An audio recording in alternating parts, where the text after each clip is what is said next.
अस्सलाम वालेकुम दोस्तों, आज हम आपको ले चलेंगे एक ऐसे मुल्क के हसीन गांव की तरफ जहां की फ़ज़ा में सुकून, पहाड़ों में खूबसूरती और दिलों में ईमान की रोशनी है। दोस्तों, ये मुल्क है तुर्की। तुर्की वो सरज़मीन है जो कभी दुनिया की सबसे ताकतवर इस्लामी सल्तनत थी और सल्तनत उस्मानिया का मरकज़ थी। एक वक्त था जब उस्मानी परचम एशिया से यूरोप और यूरोप से अफ्रीका तक लहर रहा था। 600 साल तक ये सरजमीन अदल, इल्म और अज़मत का निशान रही। मगर आज हम तारीख़ की नहीं बल्कि आज हम तुर्की के गांव और देहातों की ज़िंदगी के बारे में बात करेंगे, जहां सादगी, मेहनत और मोहब्बत का रंग आज भी कायम है। दोस्तों, तुर्की के गांव और देहात कुदरती खूबसूरती के ऐसे शाहकार हैं जहां हर मंज़र एक तस्वीरी पोस्ट कार्ड जैसा लगता है। पहाड़ों के दामन में बने पत्थरों के घर, सरसब्ज खेत, बहते नाले और घरों के सहम में बच्चों के कहकों की आवाज़ें, ये सब मिलाकर तुर्की के गाँव को एक ज़िंदा कहानी बना देते हैं। तो आज की वीडियो इंतहाई दिलचस्प और मालूमाती है। तमाम दोस्त इसे मुकम्मल देखें और चैनल को भी सब्सक्राइब कर लें। दोस्तों, तुर्की के देहाती इलाकों में रहने वाले लोग सुबह सूरज के साथ जागते हैं।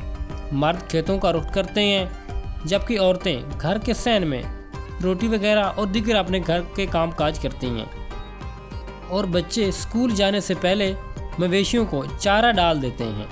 इनकी दिन की शुरुआत मेहनत और शुक्रगुजारी से होती है।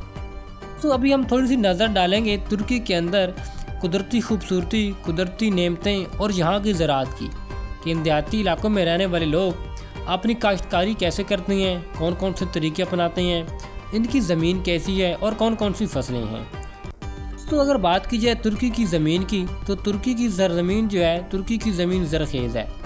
यहाँ हर इलाके की अपनी पहचान अलग-अलग है। एक इलाका इंतहाई मशहूर है जिसका नाम है अज़मीर। यहाँ पर अंजीर और जैतून के बहुत बड़े वसी इलाके पर आपको बाग देखने को मिलेंगे और ये ना सिर्फ ये लोग खुद इस्तेमाल करते हैं बल्कि इधर उधर को स्पोर्ट वगैरह भी करते हैं। इसके अलावा इसका एक और इलाका वो भी इंतहाई मशहूर है ज़राअत के हवाले से, जिसका नाम है अंकारा। यहाँ गंदम जो है काफ़ी वसी इलाके पर काश्त की जाती है।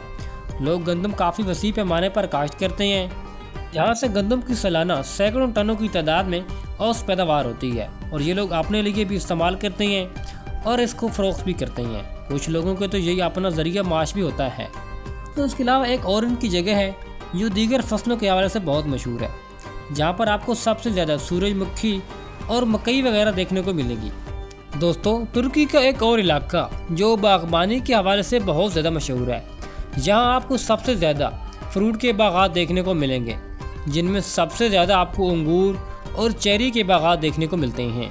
दोस्तों, अगर तुर्की में खेती बाड़ी की बात की जाए तो यहाँ तकरीबन 24.4 मिलियन एकड़ रकबे पर खेती बाड़ी और काश्तकारी वगैरह की जाती है। मतलब ये इलाका यहाँ का ज़रखेज़ है और यही दही इलाके मुल्क की मैशत का बुनियादी स्तून भी हैं। दोस्तों, यहाँ के किसान आपको ज़्यादातर जदीद मशीनरी के बजाय अपने हाथ से ही काम करना पसंद करते हैं और यही चीज़ें आपको देखने को मिलती हैं। मतलब कि ये लोग जदीद एग्रीकल्चर टेक्नोलॉजी मशीनरी वगैरह इस्तेमाल बहुत कम करते हैं। यहाँ के लोग ज़मीन को सिर्फ ज़रिया माश नहीं बल्कि रहमत खुदा भी समझते हैं। क्योंकि आपको आज भी यहाँ कुछ ऐसे इलाके मिलेंगे जहाँ लोग अपने जानवरों की मदद से ज़मीन की तैयारी कर रहे होंगे। दोस्तों, अगर बात की जाए माल मवेशी की, तो तुर्की में भी बड़ी तादाद में लोगों ने अपना ज़रिया माश मतलब के अपना कारोबार माल मवेशी के सहारे किया हुआ है। तुर्की के देहाती जो इलाके हैं ना सिर्फ ज़मीन से हैं बल्कि अपने मवेशियों से भी जुड़े हुए हैं, क्योंकि गाँव के हर घर के साथ आपको एक छोटा सा फार्म देखने को मिलेगा जहाँ ये लोग अपनी खूबसूरत भेड़ बकरियाँ, गाय वगैरह और दीगर ऊँट वगैरह पालते हैं। यही चीज़ें कुछ लोगों का तो रोज़ी रोटी का ज़रिया भी बनी हुई है, क्योंकि यहाँ के लोग इन्हीं के ज़रिए दूध, पनीर, गोश्त जो है वो हासिल करते हैं और फिर इन्हें फ़रोख्त करके अपना अच्छा खासा ज़रिया मुबादला कमा कर ज़िंदगी का गुजर बसर करते हैं। कुछ लोग यहाँ पर शहद भी तैयार करते हैं। दोस्तों, कई देहातों में आपको शहद की मक्खियों के फार्म देखने को मिलेंगे जहाँ से खालिद शहद हासिल किया जाता है, जो बाद में शहरों और दीगर मुल्कों को भी भेजा जाता है।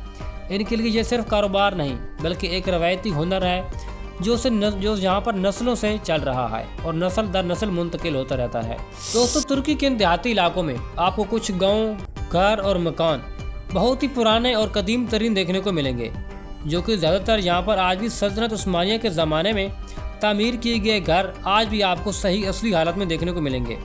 पत्थरों से बने ये घर और इनकी दीवारें अब भी वक्त की कहानी सुनाती हैं।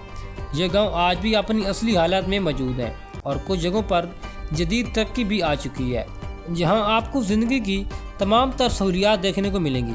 मतलब कि वहाँ पर पानी, बिजली, स्कूल, हॉस्पिटल और कुशादा सड़कें वगैरह देखने को मिलेंगी।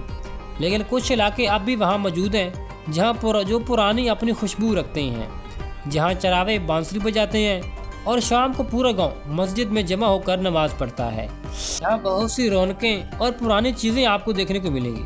अगर आप यहाँ आएंगे तो आपको ऐसा लगेगा कि आप बहुत पुराने ज़माने में चले गए हैं, जहाँ यहाँ की गलियाँ और मकान पथरीली मतलब कि पत्थरों से बने हुए हैं और इंतहाई खूबसूरती का मंजर भी पेश करते हैं। दोस्तों, अगर बात की जाए सकाफत और त्योहारों की, तो तुर्की में भी बहुत सी सकाफतें और त्यौहार हैं। तुर्की के देहात ना सिर्फ खूबसूरत हैं बल्कि यहाँ पर सकाफत भी बहुत ज़्यादा मौजूद है और बहुत रंगीन है। यहाँ शादियाँ इंतहाई धूमधाम से होती हैं और इनकी जो रस्में हैं वो भी हफ्तों तक चलती रहती हैं। दुल्हन सफ़ेद जोड़ा पहनती है और गांव की औरतें और मर्द अपना रवायती रक्स वगैरह भी करते हैं। मेहमानों के लिए गोश्त, चावल, कहवा और अच्छे पकवान तैयार किए जाते हैं। यहाँ के लोग मेहमानों के तरह तरह के खानों से खूब खातिर तवाज़ो भी करते हैं। शादियों के रस्म रवाजात भी बहुत ज़्यादा होते हैं और इनकी शादियाँ भी देखने के लायक होती हैं, जहाँ पूरा गांव एक साथ इकट्ठा हो जाता है। दोस्तों, ये सब कुछ जो है इस चीज़ की अलामत है कि तुर्क के लोग आज भी अपनी पुराने रवायात को मतलब कि बरकरार रखे हुए हैं और तुर्क लोग आज भी अपनी पुरानी रवायात से मोहब्बत करते हैं। दोस्तों, अगर बात की जाए तुर्की की गांव की खूबसूरती की, तो खूबसूरती के हवाले से तुर्की के गांव बहुत ज़्यादा मशहूर है, क्योंकि तुर्की के गांव में दुनिया भर से सियाह हजरात के लिए भी एक जगह का मंजर बना हुआ है। तुर्की की ये गाँव इंतहाई खूबसूरत हैं। अगर आप भी वहाँ पर जाते हैं सैर व सियाहत के हवाले से, तो यहाँ पर आज भी आपको पुरानी इस्लामी सकाफत की एक झलक नज़र आएगी। यहाँ की फ़िज़ा इंतहाई साफ़ सुथरी है, शफाफ पानी और दीगर पुरसकून ज़िंदगी आपको देखने को मिलेगी। यहाँ की कुदरती खूबसूरती, सुकून और एक बहुत उम्दा सी चीज़ें आपको देखने को मिलेंगी। दोस्तों, दुनिया भर से लोग आते हैं यहाँ पर और एंजॉय करते हैं। यहाँ पर आपको सादगी भी बहुत ज़्यादा देखने को मिलेगी। अगर आप खेतों का रुख करते हैं तो लोग अपनी खेती बाड़ी कर रहे होते हैं और ज़्यादातर लोग अपने माल मवेशी भी पहाड़ी इलाके और दीगर जगहों पर चरा रहे होते हैं। यहाँ पर आपको चरागाहें और हर तरफ सब्ज़ा ही सब्ज़ा देखने को मिलेगा। फसलें भी होती हैं और लोग अपने कामों में मसरूफ़ होते हैं। तो दोस्तों, ये थी आज की हमारी तुर्की के गांव के मुतल्लिक एक छोटी सी वीडियो। अगर आप दीगर ममालिक की वीडियोस देखना चाहते हैं तो वो भी हमारे चैनल पे मौजूद हैं। नई आने वाली वीडियोस के लिए चैनल को सब्सक्राइब करें और दीगर वीडियोस देखने के लिए हमारे चैनल का विजिट ज़रूर कीजिएगा।